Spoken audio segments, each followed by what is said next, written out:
Hello guys, meron tayo ngayong client na pumunta. Magpapalagay siya ng head unit para dito sa Montero 2009.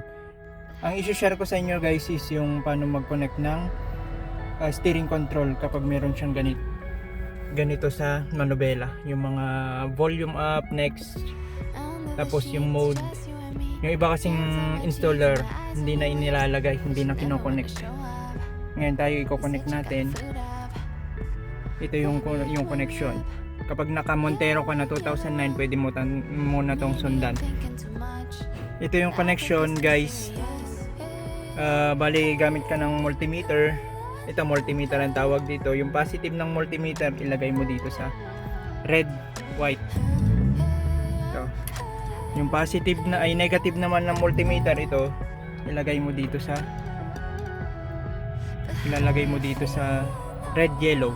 Ngayon ganitong mag-testing.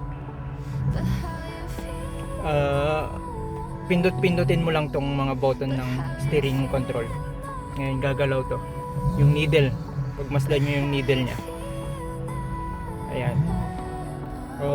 Yan, gumagalaw. Yan, ganyan po yung maghanap ng steering control. Okay, ganun lang po maghanap ng steering control.